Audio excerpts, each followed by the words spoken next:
আয় অনেক প্রবন্ধে সিদ্ধে মনে গুণী চাইলা অভকতি বিনাই অন্য উপায় নপাইলা অনেক প্রকারে দঢ়াই চিত্ত একান্ত দিলে কৰা যাক প্ৰাৱে প্ৰভু দেখি সিদ্ধান্ত প্ৰভু দিলে কি বুলি দিলে প্ৰভু দে ভকতি বিনা উপায় নাই। এতিয়া ভকতিটো কিনি অনা বস্তু নহয়। মোৰ মাৰ পৰাও মই আনিব নোৱাৰো, দেউতাৰ পৰাও আনিব নোৱাৰো, জ্ঞাতি কুটুম্বৰ পৰাও আনিব নোৱাৰো।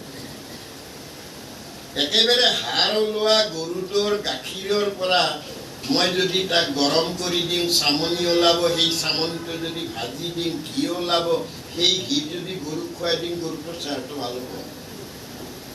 তেতিয়াহ'লে ভক্তি মোৰ তাত আছে।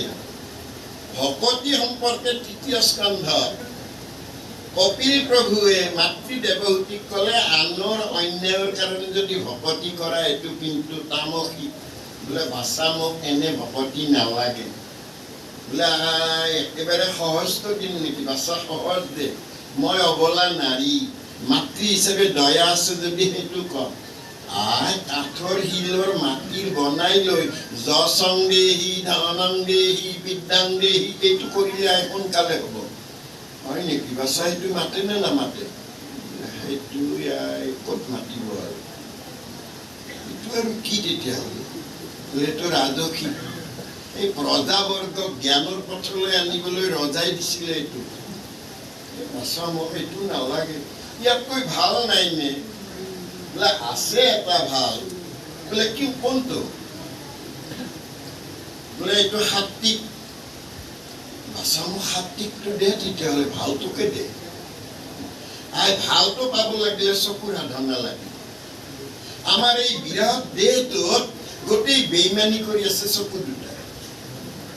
চকু দুটাই চালেই লোভ লাগে, চকু দুটাই চালেই মোহ লাগে, চকু দুটাই দেখিলেই বাসনা আহে, চকু দুটাই দেখিলেই কামনা আহে। গতিকে চকু দুটাই গোটেই গণ্ডগোল কৰিছে। কাৰণ মনৰতো নিজা চকু নাই, মন ধৃতৰাষ্ট্ৰ, অন্ধ। আচ্ছা, মই হলো অবলা নাৰী, বুজি নাপাওঁ, ভালকৈ বুজাই নোপোৱা, আৰু ভালকৈ কি কওঁ? মই কলো দেখোন, চকুৰ সাধনা কৰা। ঈশ্বৰ বস্তুক জানিবলৈ হলে চকুৰ সাধনা কৰা। যিটো কি কয়, পাৰ্বতীয়ে কৈছিল তুমি ত্ৰিলোকপতি, তথাপিও তুমি কাৰ ধ্যান কৰা? পাৰ্বতী মই নিমিত্ত, মোৰ ওপৰত আৰু এজন আছে। যিটো পৰীক্ষিত গংগাৰ তীৰত কৈছিল, বাৰু তোমাৰ গণ্ডগোলটো পানীত, মই চিকিৎসা কৰিম বাণীৰে।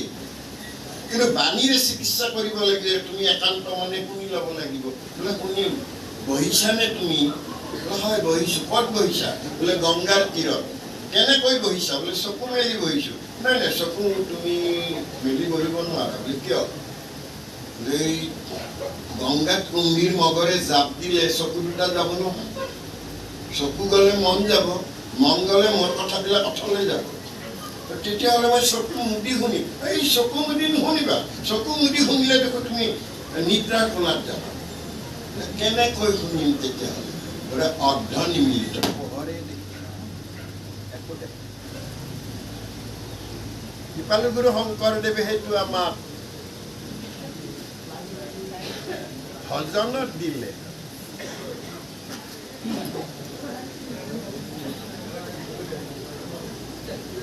ইয়াত ভকতি কৰিবলৈ হলে মই আচলতে মোক ভজিব লাগিব। দ্বাদশ স্কন্ধত কৃপালু গুৰু শংকৰদেৱে ক'লে, আপোনাকো ভজন্তে আপোনাৰো কোনো শ্ৰম। প্ৰথমতে নিজক ভজা।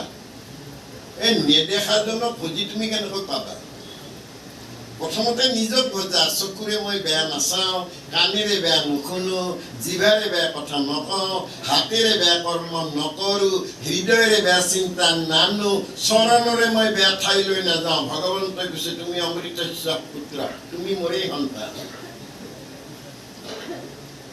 কাৰণ এখন স্বচ্ছ আৰু পবিত্ৰ নিকা হৃদয়তে হৰি চিন্তা কৰিব পাৰি। এতিয়া হৰিকো আমি জানিব লাগিব, হৰিনো কোন।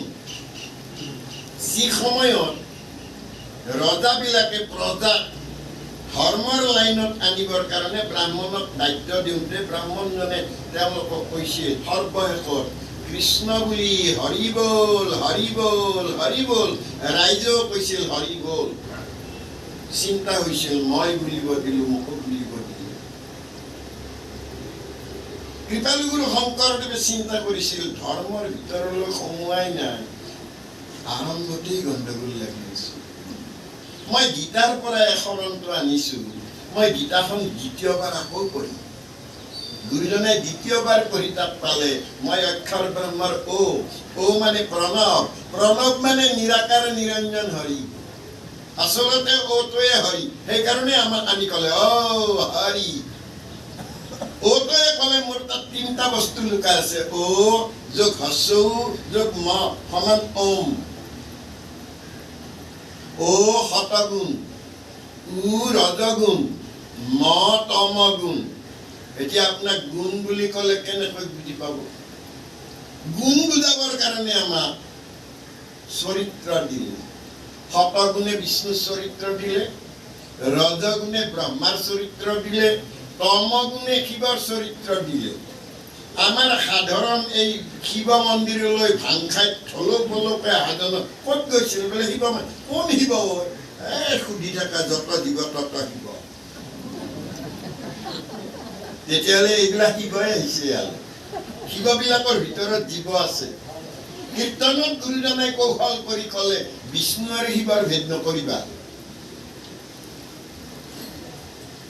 বিষ্ণু ক'ত? চক্ষুই আদিত্য, নাসিকাই বায়ু, কৰ্ণে দিক, জিহ্বাই বৰুণ, বাক্যে ব্ৰহ্ম, মুখে পদ্ম, কণ্ঠে সৰস্বতী, হৃদয়ে বিষ্ণু। তেতিয়াহ'লে ভাতৃ টনি থকাটো বিষ্ণু।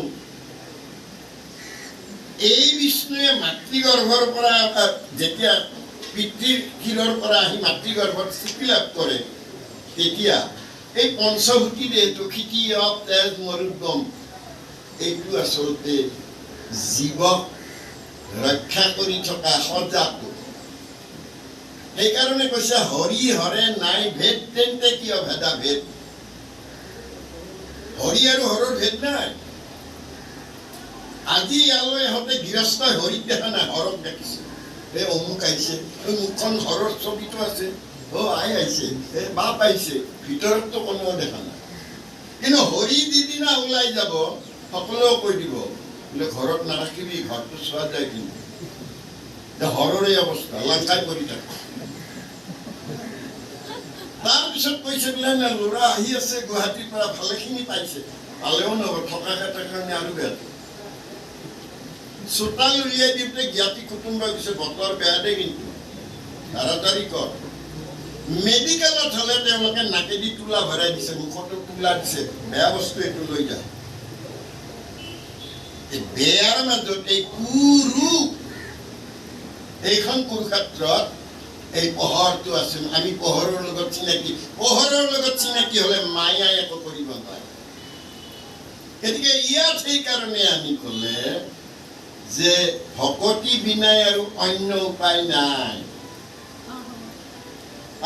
মায়া তৰ নয় উপায়, শুনিও সম্প্ৰতি উপজাইবে প্ৰথমে সবাত বিৰকতি।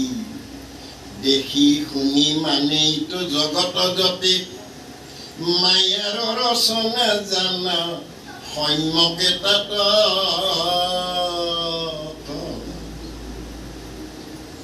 আমি অলপ আগতেই কলো আমি ঈশ্বৰ প্ৰাপ্তি ঘটিব লাগিলে আমি মোহশূন্য হ'ব লাগিব, বিষয় শূন্য হ'ব লাগিব, বাসনা শূন্য হ'ব লাগিব, লিপ্সা শূন্য হ'ব লাগিব, সৰ্বশেষৰ চিন্তাটো আনিব লাগিব মই দেহ নহয় দেই, কিন্তু মই আত্মাই।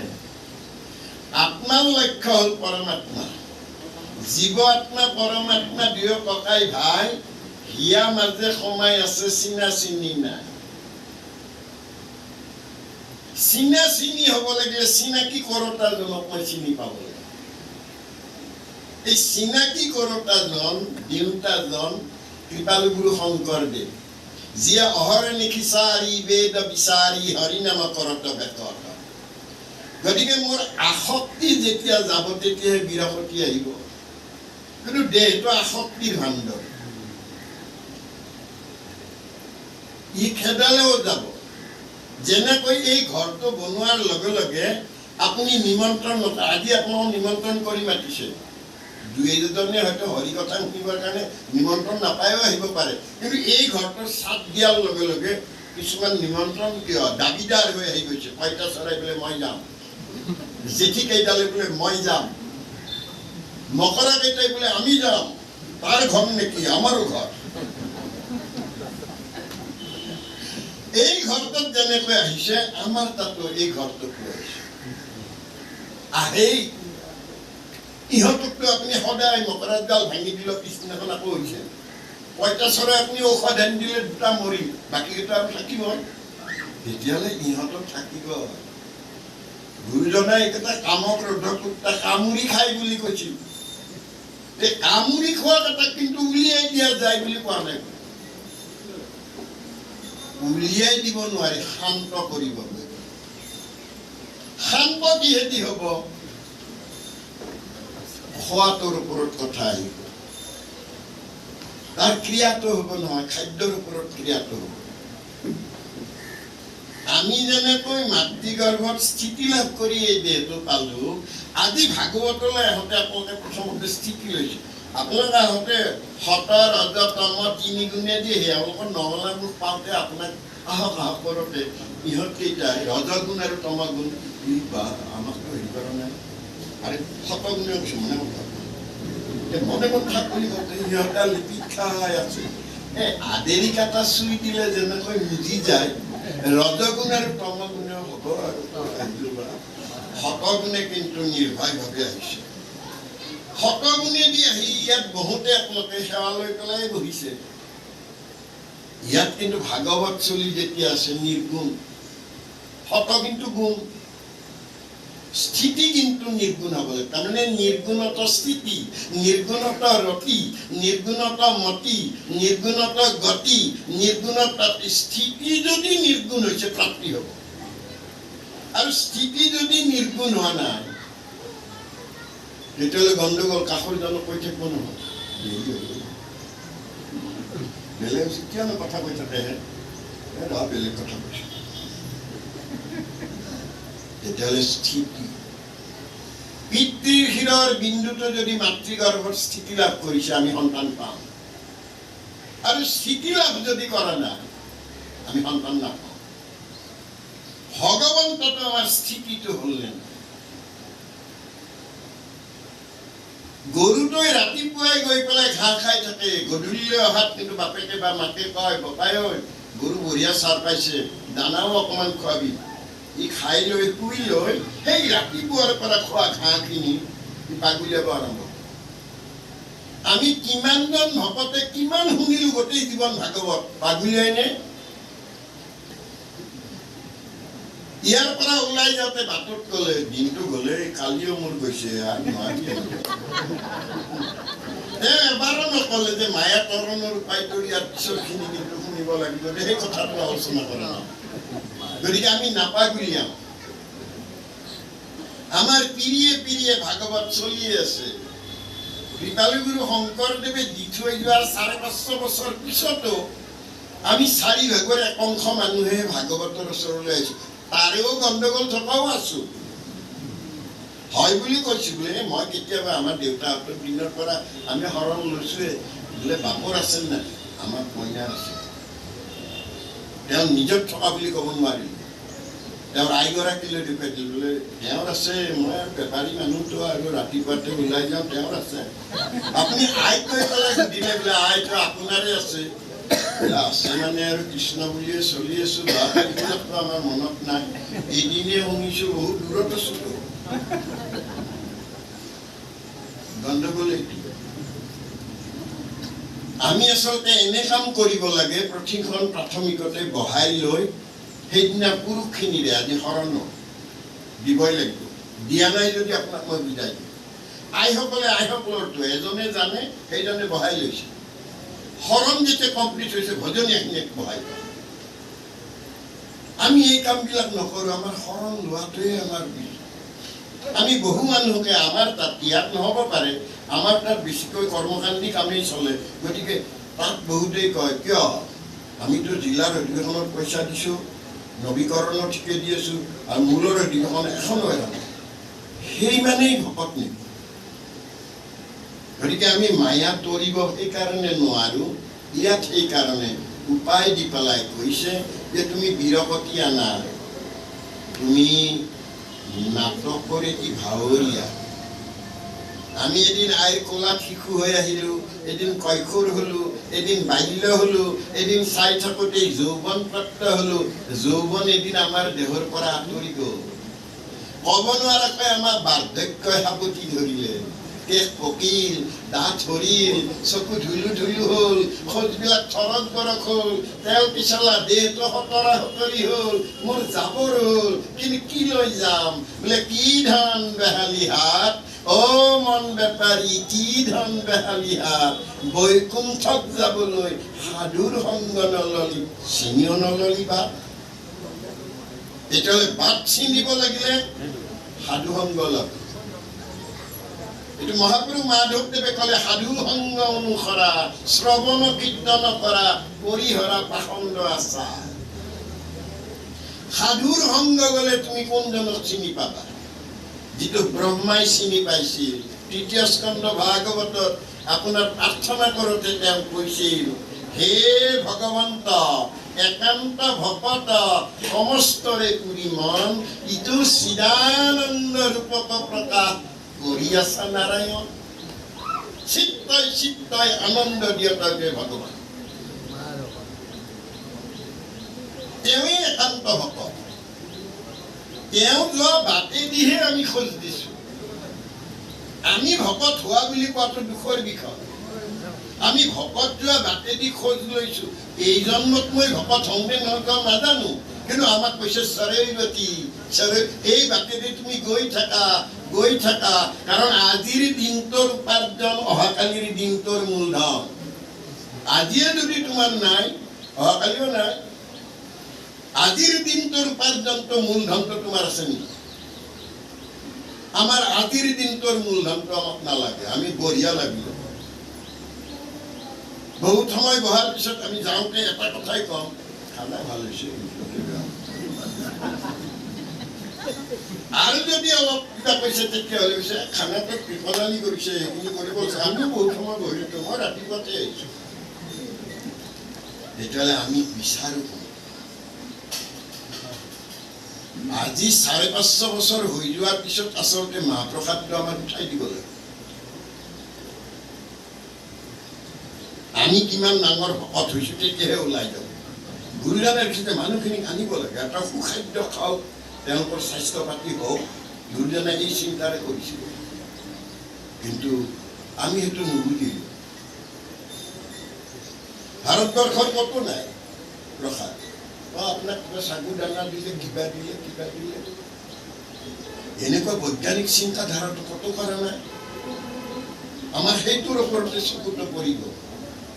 প্ৰসাদ আচলতে এতিয়া বৰ্তমান প্ৰসাদ কাণেদি খাই আছো, যিটো কৰ্ণ পথে ভকতৰ হিয়াত প্ৰৱেশী হৰি দুৰ্বাসনা কৰে সমস্ত। আমি যিটো প্ৰসাদ খাওঁ সেইটো মুখেৰে খাওঁ, 24 ঘণ্টাত কিন্তু ওলাই যায়। আমি ওলাই যোৱা প্ৰসাদখিনিৰ কাৰণে কিন্তু কোৱা শেষত মই কোৱা শুনো বেলেগে, হেৰি নাতিকেইটাৰ কাৰণে অকণমান দিব আৰু বেয়া নকৰোঁ, মই নকওঁ বুলি ভাবিছিলোঁ। নাতিকেইটাৰ কাৰণে কিয় দুটা দুটাকৈ দিলে দেখোন, ইয়াতে তুমি খুজি যোৱা। আৰু দিয়াৰ পিছত মই এইটো কোৱা শুনিছোঁ, দিব। ইয়াত কিন্তু এইটো কথা নকৰিলে। গতিকে আমাক সেইকাৰণে কৈছে যে আমি প্ৰত্যেকে নাটকৰ ভাৱৰীয়া, আমি মায়াত পৰি আছো। এই মায়া বজাৰ বেহানি কৰিলো, সময়ৰ ক্ষণ গণি কিমান পালো কিমান নাপালো চাবলে নাই আহৰি মায়া বজাৰ আজি আহিছে সময় উভতি চোৱাৰ যি বাটে পালো এই মায়া বজাৰ আহোঁতে কান্দিছো নাজানিনো বুজি মাজত হাঁহিলো বুজি অনুবুজি কিমান পালো কিমান নাপালো চাবলে নাই আহৰি মায়া বজাৰ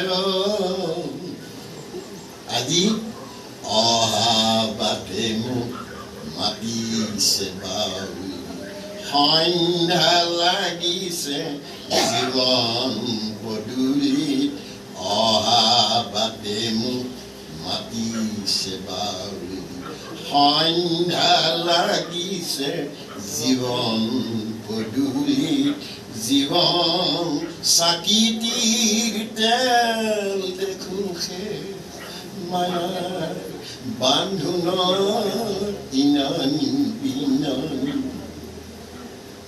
মৃত্যুৰ মুহূৰ্তত আমি আহি যেতিয়া কয় সকলো বাদ দে ৰাম বুলি কয় তেতিয়া কম ৰ মাটিখিনি আজমালিতে থাকিব নহয় বাদ দে আজমালিত থাকিলেও তাৰে দুকথা বিকিয়েতো বাহিৰত নিছিলো তাৰে বাহিৰৰ পৰা ফিৰাই আনিছো ন ডাক্তৰে আৰু হেৰি নাই চিকিৎসা নাই বুলি কৈছে ৰাম বুলি কিয় কম ৰ সেইটোহে সকলোৰে কম মই কিবা বুজি পোৱা নাই তাৰমানে জানে মৃত্যুৰ মুহূৰ্তত ৰাম বুলি ক'ব দিয়ে সিহঁতে ৰাম বুলি কৈ মোক মাৰিব আহিছে নকওঁ এইবিলাক আমাৰ অনুশীলন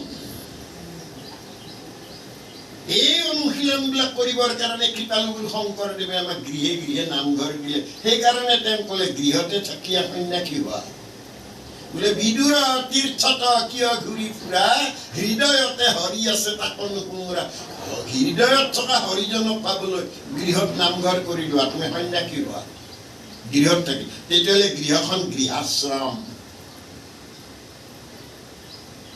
আমি এই গৃহখনক দিলে অনুশীলনৰ কেন্দ্ৰ কৰি আচলতে সেই নামঘৰটো যিটো চোতালত বান্ধি লৈছো বা আজি যিটো গুৰুহান প্ৰতিষ্ঠা কৰিলে এওঁলোকে যদি ভগৱন্তক কয় যে প্ৰভু এইবাৰত টাইলছ খুৱাই অহাবাৰত তোমাৰ হেৰিটো হীৰাৰে তলখণ্ড সোণেৰে কিন্তু এদিন মাত্ৰ তুমি নাম লৈ দেখুওৱা তাওজোৰত থৈ দিছো একদিন তুমি নাম লোৱা সেইকাৰণে গুৰুজনে আনি ক'লে যে নামঘৰ আচলতে এইটো মুখে লোৱা নাম হৃদয়ে লোৱা ৰূপ দেৱেহে মুকুতি পাইবা কহিলো স্বৰূপ ৰূপটো চাব লাগিব মই মোটেই মই যে তেওঁ মোক যে ক'লে স্বয়ং তুমিয়েই মই তেওঁ হ'ব পাৰিছো নে